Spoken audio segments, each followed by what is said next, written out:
people see you as the ultimate scammer. Are you? No, absolutely not. Anna Delvey, or should I say Anna Sorokin, is a woman who has successfully swindled the New York elite out of millions of dollars in order to pay for her lavish lifestyle. By creating the persona of a wealthy German heiress, she was able to defraud banks, hotels, and wealthy acquaintances. Then, in 2019, she was arrested and charged with multiple counts of grand larceny, larceny in the second degree, and fraudulent claims. She is currently serving in prison, and with the newly debuted Netflix documentary Inventing Anna, her legacy is sure to disallow her from being able to ever take advantage of Americans ever again. Today we're covering Anna Sorokin. Tomorrow though, you decide. I'd love to hear in the comments down below who you think we should cover on the next episode of Where Are They Now? And please don't forget to hit the like button for more videos just like it. Let's get into it, shall we? Anna Sorokin was born in a small town southeast of Moscow in Russia. Her father was a truck driver while her mother owned a convenience store before becoming a housewife. When she was 16 years old, her family decided to move to Germany, where she attended high school. Apparently, she was described by peers as being very quiet and had a difficult time attempting to grasp the German language. Once she graduated high school, Anna relocated to London to attend an art school but quit shortly thereafter. She then relocated to Paris to work for a fashion magazine, Purple. Around this time, Anna Sorokin changed her name to Anna Delvey. Her parents later reported that they, quote, do not recognize the surname. During the summer of 2013, Anna traveled for the first time to New York City to attend New York Fashion Week for the magazine she was working for. She liked it in New York City and found it much easier to make friends than in Paris. She opted to stay and transferred to the magazine's New York office for a time before quitting. Around the time that she quit, Anna invented the idea of the Anna Delvey Foundation, which was a members-only club and art foundation. She proposed the idea to several wealthy friends who were all members of the city's social scene. How she met these friends were through various social gatherings where, quote, she managed to be in all the sort of right places. She was wearing really fancy clothing, and someone mentioned that she flew in on a private jet. Someone who was close with Anna later recalled that she had claimed to be from Germany, and although her German wasn't very good, no one really thought it was unusual because, quote, there are so many trust fund kids running around. Everyone is your best friend and you don't know a thing about anyone. In fact, suspicions didn't really arise at all for a long time, even though Anna was known for being a little strange.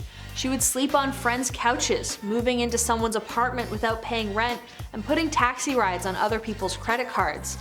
But a lot of her uber wealthy friends just thought, quote, maybe she had so much money she just lost track of it.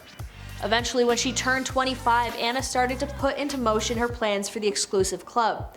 She started to meet with food and beverage consultants and put in the plans to fund the project.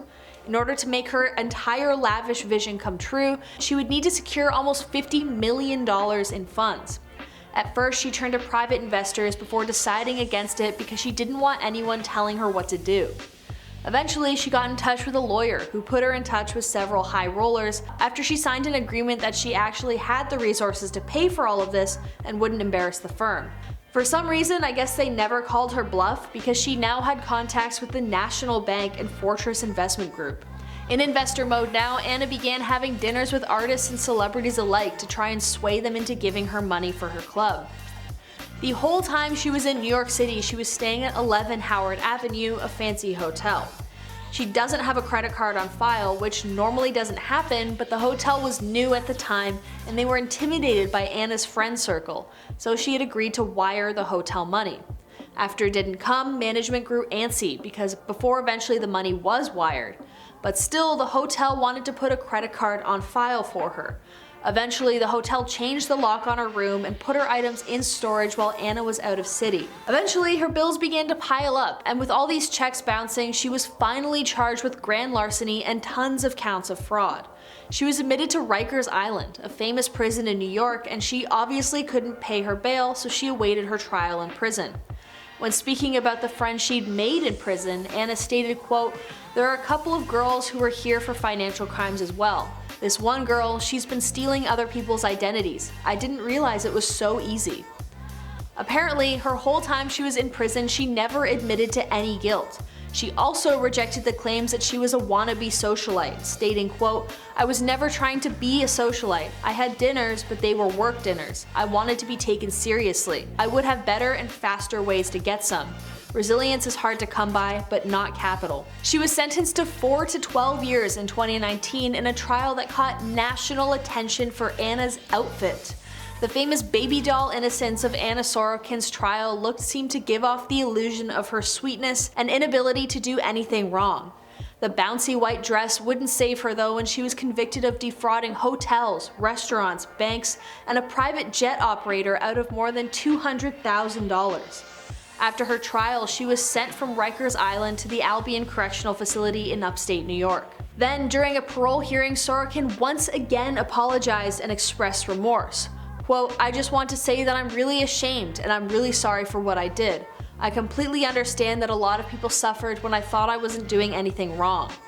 She was then asked what she spent her time doing in prison, to which she replied that she had been interested in the culinary arts, yoga, meditation, and debate. A year ago now, in February 2021, Anna was officially released from prison after serving only 4 years. She got let go early because of good behavior. Then, once released, she was approached by Netflix to do a documentary.